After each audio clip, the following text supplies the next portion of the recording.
안녕하세요. 저는 30대 사연자입니다. 어릴 적 엄마 손에 이끌려 보육원에 맡겨졌던 저는 오랜 시간을 홀로 힘들게 버텨야 했지만 영특한 머리 덕분에 혼자 힘으로 대학에 들어갔었습니다. 학창시절 내내 공부 하나만큼은 자신 있었던 저는 등록금 내줄 부모님도 내 몸 누일 집도 없이 어렵게 대학 생활을 시작하게 되었어요. 다행히도 운 좋게 입학 등록금을 지원받고 기숙사에서 지낼 수 있었던 저는 생활비를 벌기 위해 학기 중에도 아르바이트를 하며 남들보다 조금은 바쁜 대학 생활을 해야만 했죠. 그렇게 공부와 아르바이트를 병행하다 보니 MT도 미팅도 못하고 친구들과는 사이는 멀어졌지만 저는 제 꿈을 위해 꿋꿋이 참아왔습니다. 사실 저는 어렸을 적부터 변호사가 되겠다는 꿈이 있었거든요. 가난한 제가 학비가 비싼 로스쿨에 들어가기는 쉽지 않은 게 사실이었습니다. 그래도 저는 쉽게 포기하지 않고 로스쿨 학비를 벌기 위해 열심히 살고 있었죠. 그리고 그러던 중에 남편을 만나게 되었습니다. 제가 아르바이트를 하는 독서실에서 공무원 시험 준비를 하던 남편은 독서실 총무를 하는 저에게 첫눈에 반했다며 제게 관심을 표현했습니다. 하지만 저는 공부하기만으로도 바빠서 연애할 생각이 없었고 그런 남편을 계속 밀어냈어요. 사실 누구보다 열심히 살았던 저는 그때까지도 연애 경험이 한 번도 없었거든요. 꿈을 이루기 위해서라면 그 정도 희생은 해야 한다는 생각에 저한테 연애할 여유 따위는 없었죠. 하지만 남편은 정말 끈질기게 저를 쫓아다녔고 온갖 가머니설로 저를 꿰어냈습니다. 제가 부모 없는 고아인 것을 알게 된 남편은 자기가 저의 가족이 되어주겠다며 저를 열심히 설득하기 시작했어요. 결국 그 말에 넘어가 남편과 교제를 시작하게 된 저는 다정한 남편에게 점점 마음을 열어가게 되었고 그러던 어느 날 임신 사실을 알게 되며 남편과 결혼을 하게 되었습니다. 계획 없이 혼전 임신으로 급하게 결혼을 해야 하는 상황에 역시나 시댁의 반응은 냉담하기만 했습니다. 시어머니는 아들이 저 같은 고아를 쫓아다녔다는 게 믿어지지 않으시는 건지 제가 공부만 하던 남편을 꿰었다 생각하셨고 제가 장차 공무원이 될 남편 등에 빨대를 꼽으려 취집을 한 거라 여기셨어요. 그러니 당연히 저를 좋게 보지 않으셨을 테고 뱃속의 아이 때문에 어쩔 수 없이 결혼을 시키셨을 뿐 결혼한 후에도 한 번도 저를 제대로 며느리로 인정하지 않으셨습니다. 그런 시어머니의 눈초리에 속이 상하기도 했지만 저는 남편이 그런 저를 도와줄 거라 생각했어요. 하지만 결혼 전에는 목숨까지 내어줄 테니 제발 결혼만 해달라던 남편은 제 배가 불러올수록 결혼 생활이 길어질수록 점점 변해가기만 했습니다. 당시 저는 임신 중이었고 남편은 고시생이었던 탓에 돈벌이 할 사람이 없었던 저희는 시댁에 얹혀 지내야 했고 둘 중 누군가는 돈을 벌어야 했어요.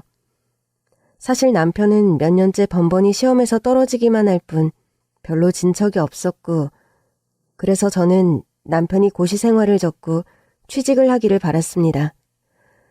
저도 로스쿨의 꿈을 접고 결혼을 했으니 앞으로 같이 아이를 키우려면 당연한 선택이라 생각했어요. 그렇게 결국 남편은 아는 지인의 소개로 중소기업에 간신히 취직을 하게 되었지만 직장 생활이 영 맞지 않는지 늘 불평이 많았습니다. 회사는 힘들고 자기를 끌어주는 사람이 없다며 공무원 준비를 포기하는 바람에 자기 인생이 망했다고 하더라고요. 그러면서 남들은 잘난 처가 덕분에 덕도 보고 도움도 받는다는데 저는 하필이면 고아라서 급할 때 손 벌릴 처가도 없어서 자기가 개고생을 하는 거라며 엄한 저를 두고 불평불만을 하기 시작했습니다. 그런 남편 때문에 지쳐가던 저는 남편의 짐을 나눠지고자 아이를 낳고 하루라도 빨리 일자리를 구하려고 했죠. 하지만 어린 딸은 어릴 적부터 잔병치레가 잦았고 아이가 아플 때마다 자리를 비울 수 없었던 저는 하는 수 없이 집에서 살림을 하며 아이를 키워야 했습니다. 그러자 혼자 외벌이하는 남편의 불만은 점점 더 심해져 가기만 했어요. 그래도 없는 살림에 남편에게 도움이 되고자 부업도 하고 퇴근하고 돌아온 남편이 편히 쉴 수 있도록 내조도 잘해보려 했는데 그런 저의 노력도 남편에게는 성에 차지 않았던 모양이에요. 더구나 같이 사시는 시어머니 역시 제가 아픈 아이 핑계대고 집에서 놀고 먹는다며 저와 손녀딸을 못마땅해 하기만 하셨습니다. 낳을 거면 기왕 아들을 낳을 것이지. 딸은 어디 쓸 데도 없는데 하필이면 딸을 낳아가지고. 근데 또 낳은 것이 골골대고 아프기만 하니 너는 어떻게 애도 하나 제대로 못 낳았니? 그러던 중 남편과 연년생인 시동생이 결혼을 하게 되었습니다. 그런데 시집온 동서의 직업이 변호사라 그러더라고요. 제가 그렇게나 되고 싶었던 변호사라는 말에 저는 동서가 부러울 수밖에 없었어요. 거기다 시어머니는 변호사 며느리를 보게 되었다며 동서를 예뻐하셨고 잘난 동서와 고아인 제 처지는 하늘과 땅 차이일 수밖에 없었죠. 동서가 들어온 뒤로 시어머니는 더더욱 저를 차별하셨고 그 모습을 본 동서 역시 저를 대놓고 무시하기 시작했습니다. 내가 뭘 잘못해서 이런 취급을 받나 싶었지만 저는 어디 가서 하소연할 곳도 없었어요. 그렇게 저를 차별하고 구박하는 시어머니와 점점 변해가는 남편을 보며 결혼을 후회하기도 했지만 후회는 이미 한참 늦은 일이었습니다. 하루에도 수십 번씩 이혼 생각이 들었지만 아이를 생각하면 참고 사는 수밖에 없다 생각하며 근근히 버티고 살았네요. 그러던 어느 날 5살 난 딸아이에게 난치병이 찾아오고 말았어요.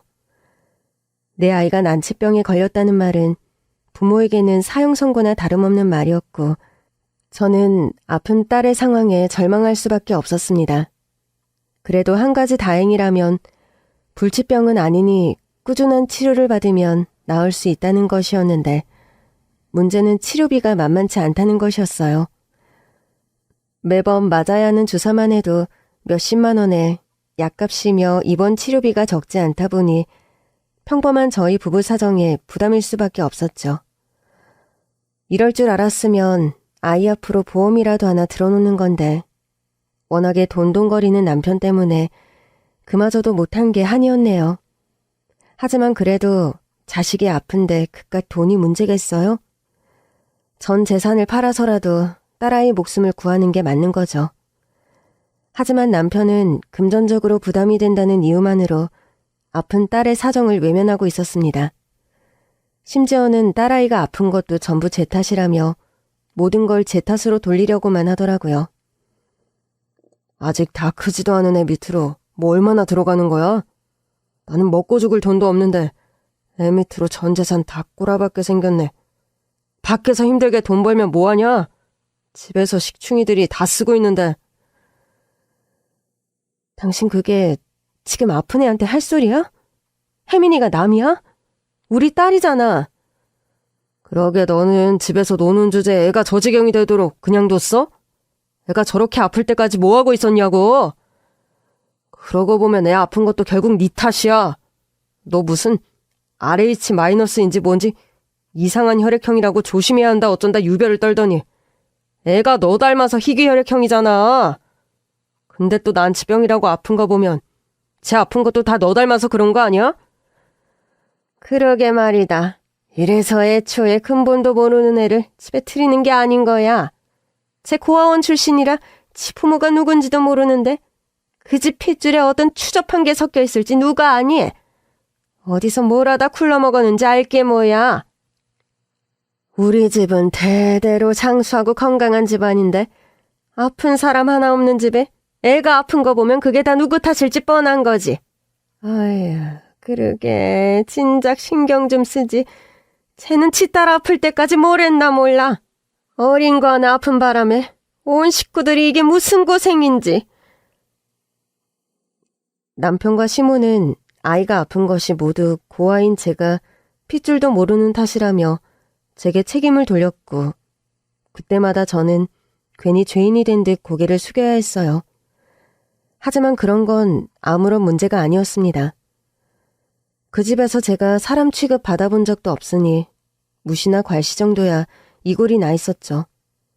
그런데 제가 가장 두려웠던 건 남편이 딸아이를 모른 척하려 할 때였어요. 이기적인 남편은 딸이 아픈데도 돈 걱정이 먼저더니 아이 병원비 얘기를 꺼낼 때마다 화를 내곤 했어요. 그러더니 기어이 아이 치료비가 아깝다며 대놓고 싫은 내색을 하기 시작하더라고요. 혜민 아빠, 오늘 병원에서 또 연락이 왔어. 이번 달 병원비 안 들어왔다고. 자꾸 이러면 나도 병원 다니기 힘들고 병원에서도 불편해하셔. 그러니까 제발 병원비는 제때 내주면 안 될까? 그래서 지금 나한테 돈 내놓으라 그러는 거야? 야, 그렇게 힘들면 네가 벌어다 내던가. 누군 땅 파서 돈 만드는 줄 아나, 씨. 내 앞에서 돈 얘기 좀 작작해. 당신 정말 애 치료비 가지고 이럴 거야? 당신 애 아빠 아니야? 아이가 아픈데 아빠로서 책임을 져야지. 애 아빠고 책임이고 뭐고. 나도 이제 다 지겹다. 애초에 너 같은 걸 만나는 게 아니었는데 내가 잠깐 정신이 나가서 아주 인생 최악의 실수를 하고 말았어. 이제라도 다 그만하고 싶다. 아니, 그만하자. 나 이제 당신 애 아빠 노릇 할 생각 없으니까 우리 그냥 이혼하자. 뭐? 당신 그 말 진심이야? 애가 아픈데 그것 때문에 이혼을 하자고? 그럼 우리 혜민이 치료비는 당장 어떻게 하라고? 그거야 네가 알아서 해야지. 나도 그동안 할 만큼 했어. 애 하나 밑으로 얼마를 갖다 줬는데 그런다고 애가 낫는 것도 아니고 나도 이만큼 했으면 밑 빠진 독에 물 붓는 거 그만해도 되지 않냐? 아무튼 나는 내 할 책임 다 했으니까 앞으로는 네가 알아서 해라. 내일 이혼 서류 갖고 올 테니까 도장 찍어서 법원에서 보자. 어느 날 남편은 결국 제게 이혼을 통보했고 그런 남편의 편을 드는 시모 때문에 저는 시댁에서 맨몸으로 쫓겨나듯 이혼을 당해야 했습니다. 딸 자식도 나몰라라 하며 일방적 이혼을 요구한 남편의 행동이 너무나 끔찍했지만 당시 힘없던 저는 어쩔 도리가 없었어요. 그렇게 시댁에서 쫓겨나 갈 곳 없어진 저는 다행히 딸아이가 다니는 병원에서 숙식을 해결할 수 있었지만 그것보다 당장 급한 것은 아이의 치료비였습니다. 하루라도 치료받지 않으면 목숨이 위태로운 딸아이의 상황에 저는 시댁으로 달려가 사정도 해봤지만 시모와 남편은 제게 소금을 뿌리며 저를 내쫓아버리더라고요. 결국 저는 마지막 지푸라기라도 잡는 심정으로 동서를 찾아갈 수밖에 없었습니다. 시댁에서도 문전박대로 쫓겨나고 염치 없는 거렁뱅이 취급을 당해 비참한 심정이었지만 그때 저는 제가 무슨 수모를 겪는지가 중요한 문제가 아니었어요. 오늘 내일 하는 딸아이를 살릴 수 있다면 뭐든지 할 수 있다는 게 저의 마음이었죠. 제게 한 번도 살가운 적 없었던 동서가 제 부탁 같은 걸 들어줄 리 없다고 생각하면서도 그래도 동서 역시 저와 같은 엄마이니 저는 같은 자식 가진 어미의 마음에 호소해보고자 마지막으로 동서를 찾아갈 수밖에 없었습니다. 그래도 변호사 생활하는 동서는 돈도 잘 벌고 여윳돈도 있으니까 인정에 호소하면 도와주지 않을까 싶었거든요. 그런데 막상 동서 회사 앞에 도착하니 마음이 참 싱숭생숭하더라고요. 들어가서 뭐라고 해야 할지, 동서가 과연 내 말을 들어주기나 할지 걱정도 되고 이번에는 남들 앞에서 또 어떤 수모를 겪을까 두렵기도 했습니다. 하지만 그런 감정은 일순간일 뿐 저는 다시금 병원에 누워있는 제 딸을 떠올리며 없는 용기를 짜낼 수밖에 없었어요. 그렇게 나라는 사람을 전부 내려놓고 동서가 일하는 로펌으로 들어간 저는 들어가자마자 동서를 찾을 수 있었습니다. 동서, 오랜만이야. 잘 지냈어? 어머, 형님? 아니, 이젠 형님도 아니지. 그쪽이 여긴 왜 찾아왔어요? 설마 나 만나러 온 거예요? 미안해, 동서. 미리 연락도 없이 이렇게 불쑥 찾아오는 게 예의가 아닌데. 예의 아니라는 건 나도 알지만 내가 사정이 좀 급해서 말이야.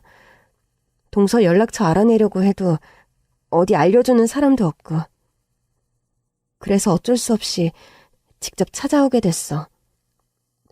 나 좀 이해해줘, 동서. 아니, 나는 이제 그쪽 동서도 아닌데 왜 자꾸 동서라고 그러는 거야?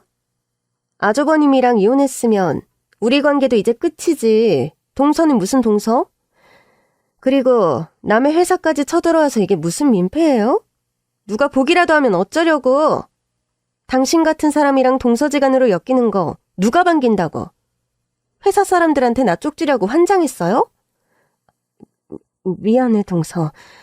근데 내가 정말 사정이 급해서 내 얘기 좀 잠깐 들어주면 안 될까?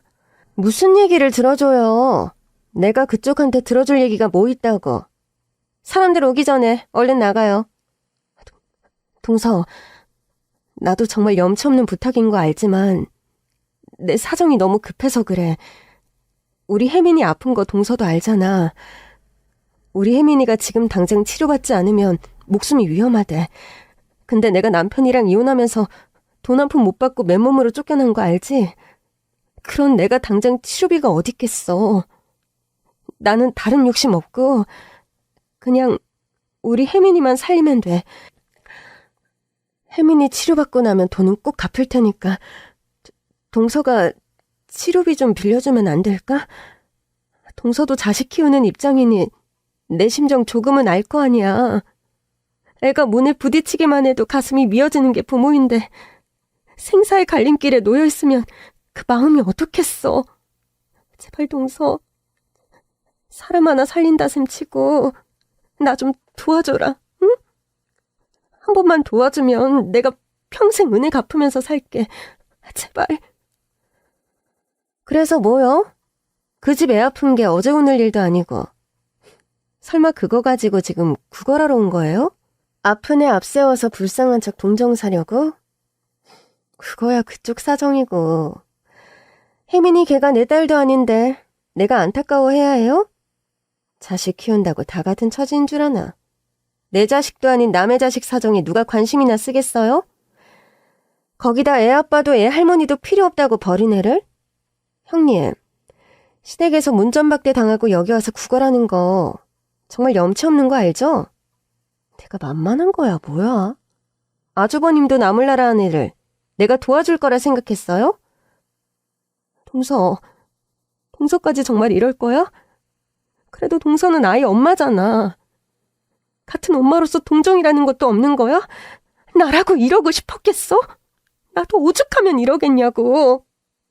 나 정말 어디 가서 장기라도 떼다 팔고 싶은 심정이야. 그런데 내가 지금 혜민이 곁에 없으면 우리 혜민이 어찌 될지 모르니까. 나 닮아서 하필이면 희귀혈액형 타고난 우리 혜민이 수혈이라도 필요하면 내가 있어야 하니까. 그래서 어떻게든 버티고 있는 거야. 그래서 내가 꼭 갚겠다고 하잖아. 몇 년이 걸리던 이자까지 쳐서 꼭 갚을게. 나한테는 큰돈이지만 잘 나가는 동서한테는 그리 큰돈 아닌 것도 알아. 동서 한번 수임료로 애 하나를 살릴 수 있는 거잖아. 제발 내가 이렇게 무릎 꿇고 빌 테니까 나 한 번만 도와주면 안 될까? 진짜 더럽게 끈질기네. 싫다는 사람 말을 왜 이렇게 못 알아들어? 그 집에 사정 관심 없고 알고 싶지도 않다고요. 그렇게 따지면 소아병동에 불쌍한 애들이 얼마나 많은데 그쪽에만 불쌍한 줄 알아요? 애가 아프단 말든 그쪽 사정인 거지. 그러게 애 제대로 키울 능력도 없으면서 뭐하러 애를 낳았어요? 주제도 안 되면서 혼전 임신으로 결혼해놓고 자기 결혼 생활 망치고 애 아픈 것까지 왜 나한테 책임을 밀어요? 내가 그쪽 억지로 결혼시켰나? 누가 들으면 나한테 뭐 맡겨놓은 거라도 있는 줄 알겠어? 아무튼 나는 더 할 말 없으니까 끌려나가기 전에 얼른 꺼져요. 동서, 제발. 나 동서 아니면 더 도움 구할 곳도 없어. 나 고아의 친구도 없는 거 알잖아. 제발 모르는 사람 한 번 목숨 구해준다 생각하고 나 좀 도와주면 안 될까? 진짜. 100번 말해도 말이 안 통하네. 바쁜 사람 붙잡고 사정할 시간에 나가서 돈을 벌던가. 경비원, 여기 잡상인 있는데 잡상인 출입금지 안 시켜? 저는 모든 걸 내려놓고 동서에게 구걸하고 빌었지만 동서는 제게 일말의 동정도 느끼지 않았습니다. 오히려 생판모를 남보다 못하게 저를 대하더라고요. 그럼에도 저는 딸아이를 살릴 생각에 동서의 바짓가랑이를 붙잡고 비참하게 매달려봤지만 동서는 자기 다리에 들러붙은 저를 더러운 오물 보듯 대하며 기어이 저를 잡상인 취급하며 내보내려 했습니다. 그렇게 동서가 경비원들에게 고함 지르며 저를 쫓아내려 하는 그 순간 어디서인가 나이 지긋해 보이시는 어른이 불쑥 나타나 저를 빤히 들여다보시는 게 아니겠어요? 처음에는 저를 하도 빤히 들여다보시기에 저를 잡으러 온 경비인 줄 알았습니다. 그런데 자세히 보니 경비원이라고 하기에는 그분 차림이 너무 좋아 보이더라고요. 뭘 모르는 제가 보기에도 비싸 보이는 정갈한 차림에 왠지 모를 카리스마까지 느껴져서 저는 그분이 이 로펌에서도 높은 직급의 분이시라는 걸 눈치챌 수 있었어요. 아니나 다를까 그분의 등장에 제게 고래고래 소리 지르던 동서마저 얌전해지더니 동서가 그분에게 깍듯이 고개를 숙이며 그분을 대표님이라 부르더라고요. 대표님, 여기까지 어쩐 일로? 방금 소라님 별거 아니었어요. 사무실에 잡상인이 들어와서 자꾸 돈을 달라 난리를 피길래 막 쫓아내려던 참이었습니다. 신경 쓰지 않으셔도 돼요. 동서가 저를 잡상인으로 부르며 설명을 하는데도 그 대표님은 동서의 말은 안중에도 없다는 듯이 저만 뚫어져라 쳐다보고 계실 뿐이었습니다. 그리고는 점점 제게 다가오시더니 바닥에 주저앉아 있는 저를 조심스럽게 일으켜 세워주시는 게 아니겠어요? 저도 모르게 그분의 손을 잡고 일어나자 그분은 저를 찬찬히 뜯어보시고는 이내 깜짝 놀랄 만한 말을 하셨습니다. 선영아, 너 선영이구나. 선영아, 내가 널 얼마나 찾았는데 세상에 역시 살아있었어. 살아있고 말고. 네? 선영이라뇨. 저는 선영이가 아닌데요. 대표님? 그게 무슨 말씀이세요? 선영이라뇨. 이 사람은 그런 사람 아니에요. 대표님이 착각을 하셨나 봐요. 내가 내 딸도 못 알아볼까봐. 선영이가 분명 틀림없는데도. 내가 조금 전에 두 사람 아는 대화를 잠시 들었는데 자네 고아라며. 그럼 고아원에서 자란 건가? 네, 그건 맞는데 왜 그러세요? 그럼 혹시 몇 살부터 고아원에 있었는지도 기억하나? 그건 제가 어릴 적 기억이 없어서요. 잘은 모르지만 기록상으로는 10살쯤이에요. 역시. 그럼 혹시 희귀혈액형이라는 것도 맞아? 네. 제가 RH-라서 저희 딸도 저랑 같거든요. 근데 그건 왜 물어보시는 거예요? 왜 자꾸 이상한 질문을 하시는지. 역시 맞구나, 맞아. 아무래도 자네가 내 딸 선영이 같아서 그래. 선영이는 내 딸아이 이름이거든. 20여 년 전에 잃어버린 후로 여태 찾아다니던 내 딸. 선영아, 아빠가 기억나지 않니? 저를 붙잡고 이것저것 캐물으시던 대표님은 몇 가지를 확인하시고는 이내 눈시울을 붉히며 저를 선영이라 부르셨습니다. 그 상황이 이해되지 않던 저는 처음 보는 대표님이 왜 그러시는지 이해하지 못하고 얼떨떨할 수밖에 없었어요. 대표님은 제가 20여 년 전 잃어버렸던 딸이라고 생각하고 계시는 듯 했지만 저는 대표님이 찾는 따님일 리가 없었어요.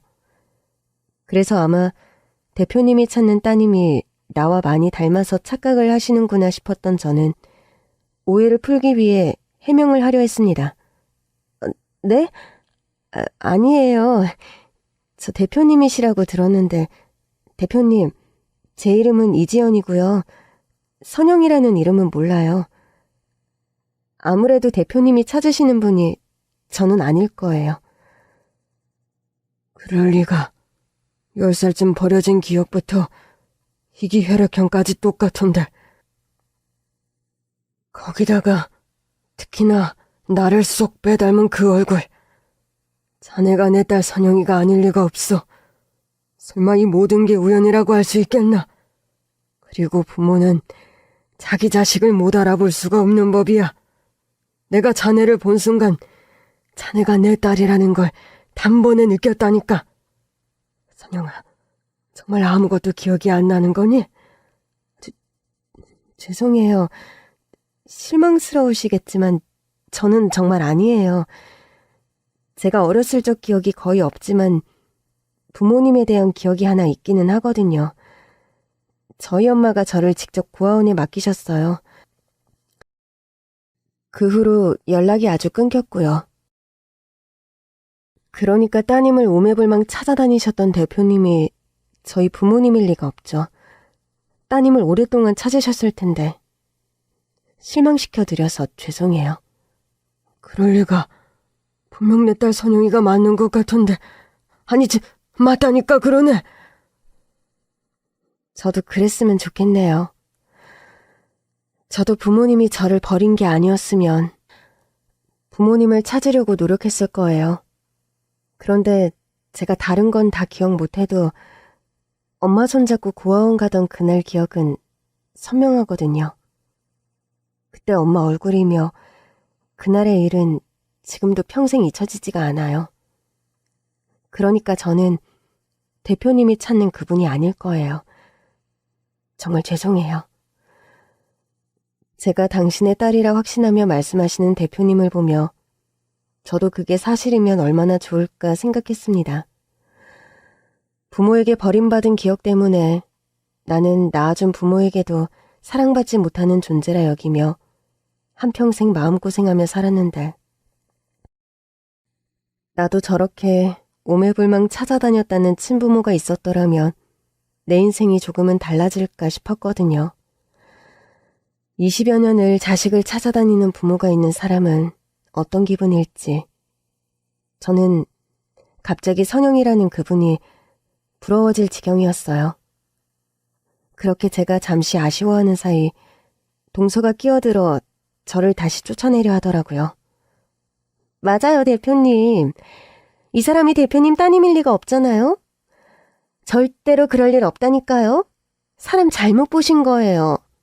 아무튼 이분은 제가 알아서 잘 돌려보낼 테니까 대표님은 신경 쓰지 마세요. 뭐예요? 얼른 안 가고. 그리고 다시는 여기 찾아오지 마요. 앞으로 여기 한 번만 더 찾아오면 그땐 정말 경찰 부를 거예요? 아닌데, 정말 선영이가 맞는데. 혹시 버림받던 나를 기억하면 고아원에 데려다주던 어머니 얼굴을 기억한다면 혹시 자네 어머니 얼굴이 이런 얼굴이었어? 다시 동서에게 쫓겨나려던 그때 대표님께서 다급히 저를 부르시며 누군가의 사진을 보여주셨습니다. 오래전 신문기사 사진으로 보이는 그 사진 속 여성은 놀랍게도 제가 기억하는 저희 엄마의 모습이었어요. 버림받던 충격 탓인지 그날 이전의 기억이 하나도 없던 제가 유일하게 기억하는 엄마의 모습이었죠. 저를 지연이라 부르며 보육원에 맡기고 가던 그 모습 말이에요. 그런데 그런 저희 엄마의 사진을 대표님이 어떻게 알고 계시는 건지, 그리고 엄마가 왜 신문기사에 얼굴이 실려 있는 건지 저는 모든 게 당황스러웠습니다. 맞아요. 이분이 제가 기억하는 엄마의 모습이에요. 역시 자네가 내 딸이 맞았어. 자네가 내 딸 선영이가 확실하다는 말이야. 그럼 설마 이분이 부인이세요? 가당치도 않은 소리. 이 여자는 네 엄마가 아니야, 선영아. 이 여자는 너를 납치해간 유괴범이란 말이다. 그게 무슨 말씀이세요? 유괴범이라뇨? 그분은 저희 엄마가 맞는데? 저는 그렇게 알고 있었어요. 그리고 제 이름도 선영이가 아니라 지연이고요. 근데 유괴라뇨? 그게 무슨 말씀이세요? 역시 아무것도 모르고 있었구나. 아무래도 어릴 적 유괴당했던 충격 탓에 기억을 전부 잃은 모양이야. 선영이, 너는 기억이 안 난다고 하지만 너는 내 딸이 맞아. 20여 년 전 유괴당한 내 딸이 맞다고. 그리고 저는 대표님, 아니 아버지로부터 충격적인 사실을 듣게 되었습니다. 그동안 제가 엄마라고 알고 있고 나를 버렸다고 생각한 그 엄마가 사실은 제 친모가 아니라 저의 유괴범이었다는 사실이었어요. 아버지가 제게 보여주신 기사 사진이 저의 유괴 사건에 관련된 진짜 신문기사 사진이었던 겁니다. 선영이, 네가 엄마라고 기억하고 있는 그 여자는 우리 집에서 일하던 가정부였단다. 일 때문에 바쁜 우리 부부를 대신해서 그 여자가 살림과 육아를 봐주곤 했는데 우리는 그 여자를 한 가족처럼 생각하며 깊이 믿었어. 그런데 그 여자가 글쎄 돈에 눈이 멀어서는 어느 날 네 몸값을 요구하면서 너를 데리고 사라져버렸지 뭐냐. 무남 동료, 외동딸인 너를 잃어버린 우리 부부는 밤낮 없이 너를 찾아다니면서 경찰에 수사를 요청했단다. 그러자 그 유괴범이 경찰을 피해 아주 숨어버렸던 거야. 그러다 어느 날 결국 그 여자를 찾았는데 너는 어디 갔는지 온데간데 없이 사라지고 그 여자 혼자 세상을 등지는 선택을 했더구나. 아무래도 경찰 수사의 압박 때문에 잡히면 큰 처벌을 받을 거라는 생각에 안 좋은 선택을 했던 거겠지. 결국 그 여자가 떠나버리며 우리는 네 행방을 알 길이 없어졌고 그 후로도 계속 너를 찾아다녔지만 어디에도 네 흔적을 찾을 수가 없었어. 10살이면 적은 나이가 아니니 홀로 있으면 우리를 찾아올 수 있을 거라 생각했는데도 계속 소식이 없는 걸 보고 포기해야 하나 했었는데 알고 보니 네가 기억을 잃었었다니 이제야 상황이 이해가 되는구나. 30여 년을 살면서 한 번도 의심해 본 적 없던 진실이 모두 거짓이었다는 것은 제 인생이 뒤흔들릴 법한 충격이나 마찬가지였습니다. 내가 알고 있던 이름부터 부모에 대한 기억마저 모두 가짜였다니. 처음에는 뭘 믿어야 할지도 모르겠더라고요. 돈 때문에 남의 자식을 유괴해놓고는 범행이 들킬까 두려워 고아원에 버려두고 가버린 무책임한 유괴범의 행동에 저는 부모님을 잃고 한 가정이 파탄나버리고 말았던 거죠. 그 후로도 부모님은 저를 찾기 위해 전국을 뒤지고 다니셨지만 이름도 다른 저를 찾으실 방법이 없으셨을 겁니다. 더구나 저 또한 기억이 잘못되어 부모에게 버림받은 줄만 알고 있었으니 제 쪽에서 부모님을 찾으려는 노력도 없었고 성인이 된 후로는 더더욱 소식을 알 수 없었겠죠. 그런데도 부모님은 저를 꼭 찾으려는 노력에 저의 어릴 적 사진을 활용해 현재의 모습을 복원까지 하시며 여전히 저를 찾고 계셨다고 했어요. 그런데 우연히 동서를 찾아온 제가 잃어버린 딸과 너무나 닮은 모습에 깜짝 놀라 달려오실 수밖에 없으셨던 겁니다. 거기다 심지어 제가 희귀혈액형이라는 흔하지 않은 특징까지 똑같았으니 제가 잃어버린 딸이라 확신하실 수밖에 없으셨겠죠. 그게 정말이라면 진짜 제가 선영일 수도 있는 거네요? 있을 수 있는 게 아니라 정말 선영이 맞다니까 그러네. 내가 너를 얼마나 그리워하고 찾아다녔는데 그동안 수많은 제보들이 오고 자기가 선영이라는 사람들이 있었지만 한 번도 내 딸이라 생각해 본 적이 없었어. 나는 분명 내 딸이 나타나면 단번에 알아볼 수 있을 거라 생각했단다. 그리고 그게 바로 오늘이었어. 선영아, 의심하지 말거라. 너는 분명 내 딸이야. 핏줄이 당긴다는 게 이런 건가 싶구나. 정말 저희 아버지세요? 저는 아직도 믿어지지가 않아요. 그러고 보니 최 변호사, 내가 분명 내 딸의 보건사진을 산에 전부 뿌렸던 걸로 알고 있는데 최 변호사가 선영이와 아는 사이였다면 왜 나한테 말을 하지 않았지? 누가 봐도 닮은 모습에 최 변호사도 의심해봐야 한 것 아닌가? 최 변호사? 설마 알면서도 나한테 말해주지 않은 거야? 그럴 리가 없어요, 대표님. 아니, 저희 형님은 분명 천의 구하인데 대표님이 찾던 딸이라니 말도 안 돼요. 저는 닮은 줄도 잘 모르겠는데요?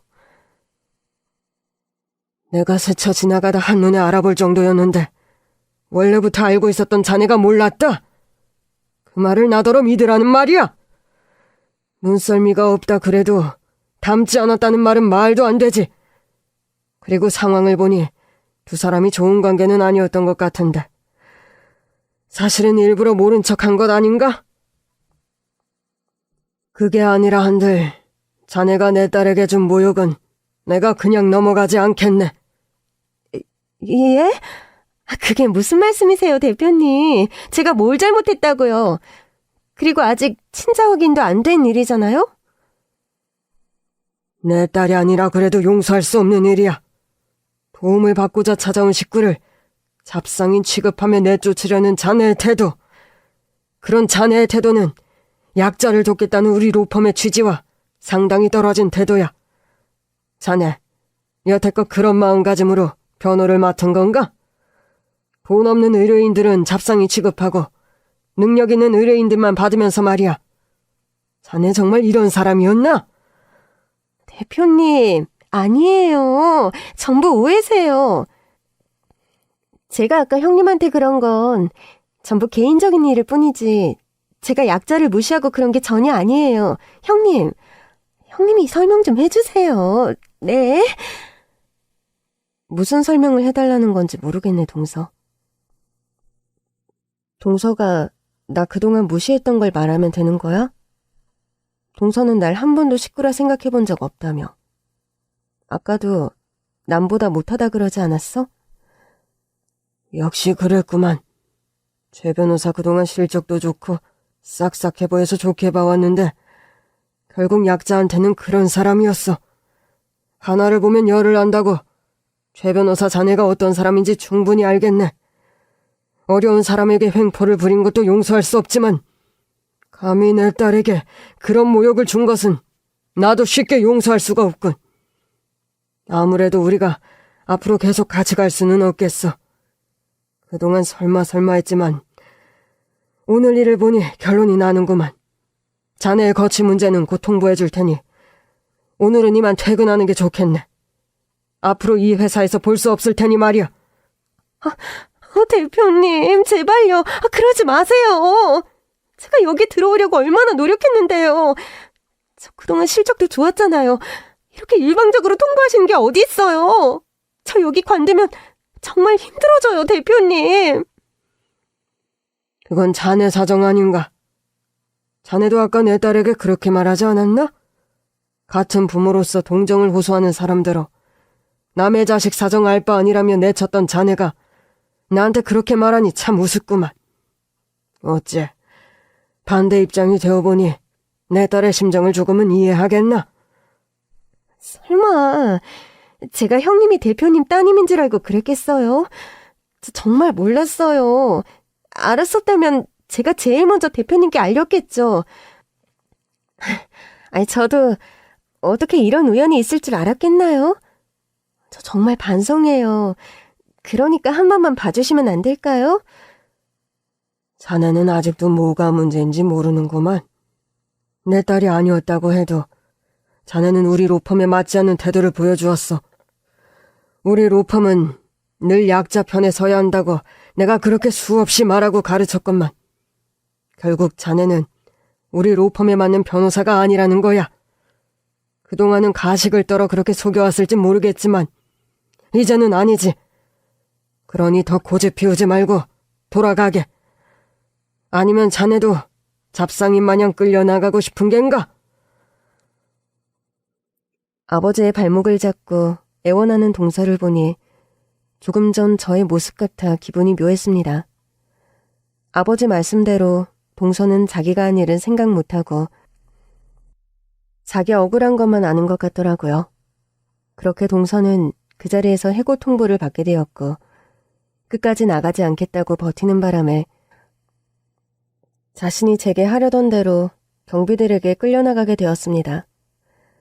그렇게 방해꾼이 사라진 뒤에야 저는 아버지와 다시금 부녀간의 상봉을 만끽할 수 있었죠.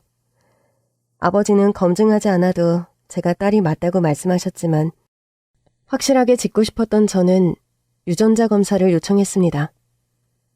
검사 결과가 나오기까지 며칠간 저는 떨림과 걱정에 뜬 눈으로 밤을 지새우며 초조하게 결과를 기다렸어요.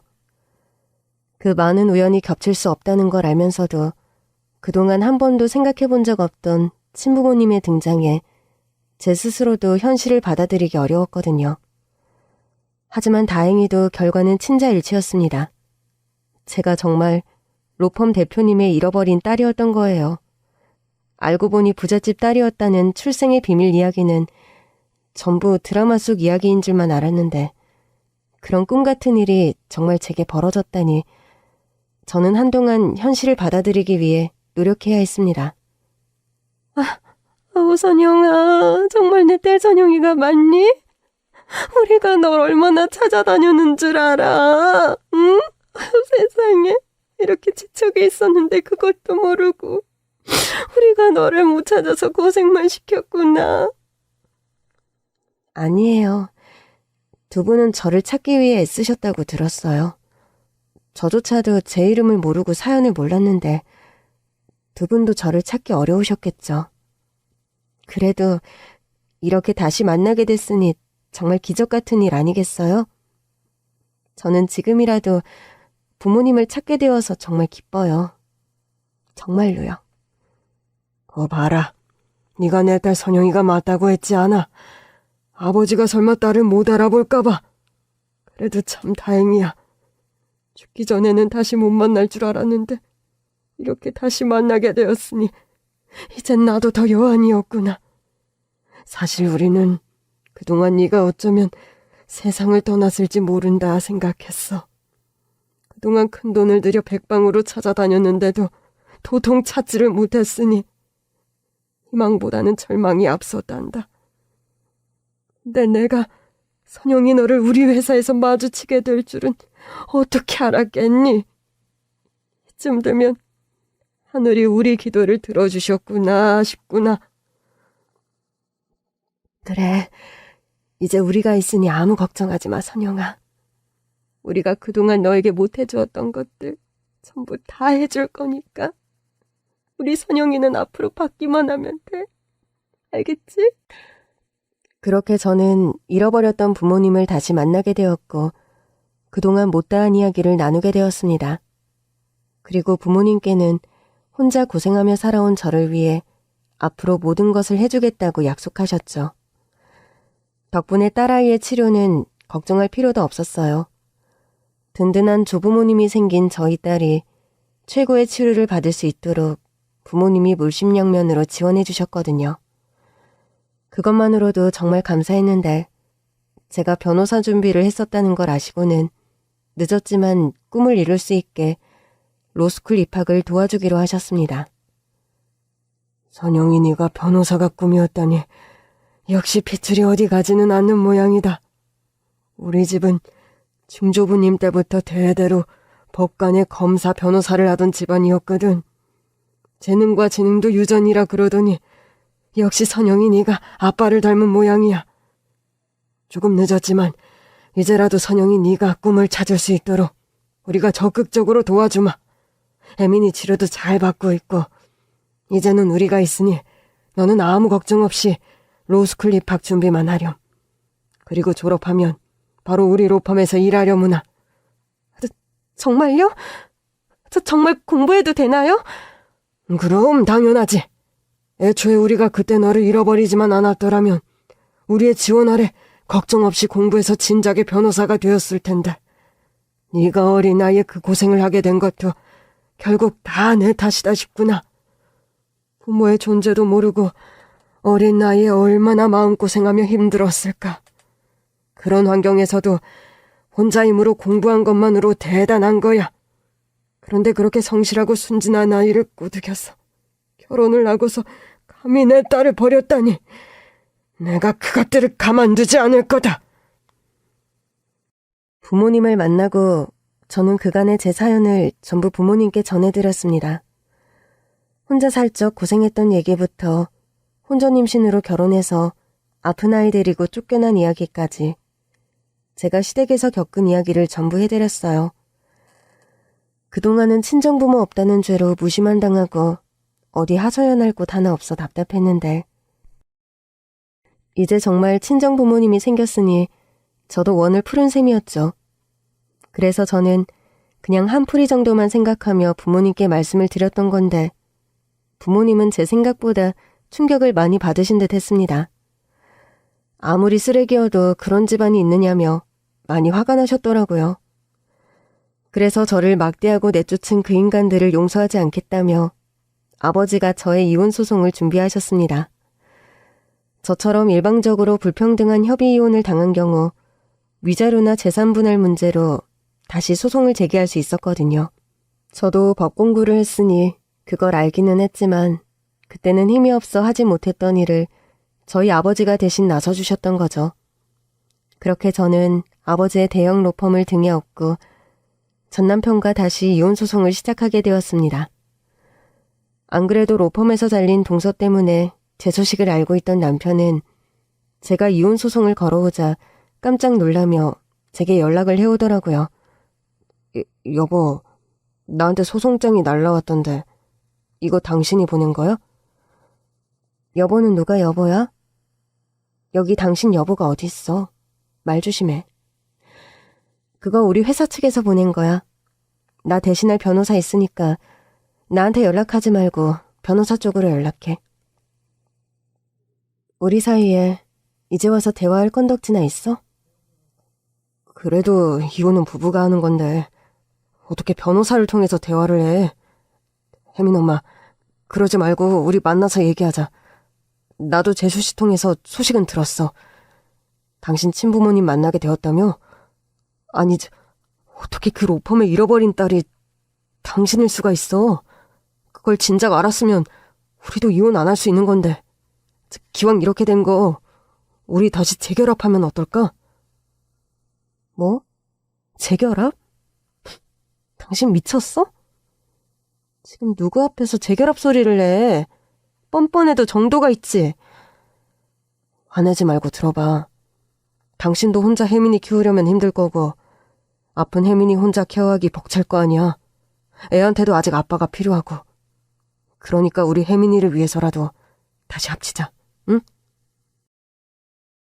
혜민이를 위해서라도 당신 같은 놈이랑은 하루도 못 살지. 아픈 딸은 자식도 아니라며 내버린 게 언젠데 이제 와서 딸 걱정하는 척을 해? 이번 소송에서 양육권, 친권 내가 확실히 가져올 거니까 그것도 염두에 두고 있어. 당신이 우리 모녀 길바닥에 내버린 걸 알면 판사님도 당연히 내 편을 들어주시겠지. 동서 통해서 들었으면 대충 알겠지만 우리 아버지 로펌 이혼 소송 전문인 거 알지? 당신은 무조건 지게 될 거야. 그리고 별로 탐나지는 않지만 그 집 재산도 뺏어올 거고. 그럼 당신은 물론이고 당신 어머니까지 뒷목 잡고 쓰러지겠네? 어머니도 우리 이혼 소송하는 거 아셔? 아직 모르시면 그냥 끝까지 모르시게 해. 연세도 있으신데 충격받아서 쓰러지시는 거 괜찮을까 싶어서 하는 말이야. 하긴 이제 남인데 니네 엄마 죽던 살던 내 할 바 아니지만. 그럼 나는 당신이랑 더 할 말 없으니까 할 얘기 있으면 우리 변호사 통해서 하고 한 번만 더 이쪽으로 연락하면 스토커로 신고해버릴 테니까 각오해. 그 후 저는 아버지 도움으로 전 남편과 다시 이혼 소송을 진행했고 이번에는 확실하게 제가 친권과 양육권을 받아올 수 있었습니다. 그 인간이야 딸아이를 데려갈 생각도 없겠지만 나중에 혹시라도 있을 문제를 위해 확실히 해야 했거든요.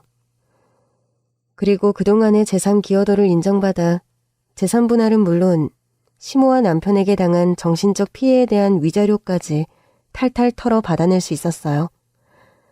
그 문제로 오랜만에 시모를 다시 만나게 되었는데 180도 달라진 제 모습에 시모가 뒤로 넘어가려 하더라고요. 그토록 무시했던 며느리가 알고 보니 대형 로펌 대표님의 친딸이었다니. 변호사 며느리 얻었다며 동서를 그렇게 예뻐하던 시모가 얼마나 배가 아프겠어요. 그렇게 저는 무사히 이혼 소송을 하게 되었고 그 집과의 인연도 이제서야 깨끗하게 정리된 듯 했습니다. 그리고 지금 저는 20여 년 만에 상봉한 부모님과 다정한 시간들을 보내며 열심히 로스쿨 생활을 하고 있네요. 오랫동안 아팠던 딸아이는 최고의 치료를 받은 덕분인지 상태가 너무나 좋아져서 내년에는 무사히 초등학교에 입학할 수 있을 것 같아요. 그저 딸아이가 무사하기만을 바랐던 제게는 더없이 큰 행복이네요. 뒤늦게 부모님을 찾게 되며 잃어버린 20여 년간의 세월을 한순간에 되돌릴 수는 없겠지만 앞으로 쌓아갈 추억들을 생각하면 그래도 웃음이 납니다. 여러분들도 가족의 소중함을 늘 잊지 않으시기를 바라며 제 이야기는 여기서 마치겠습니다. 감사합니다.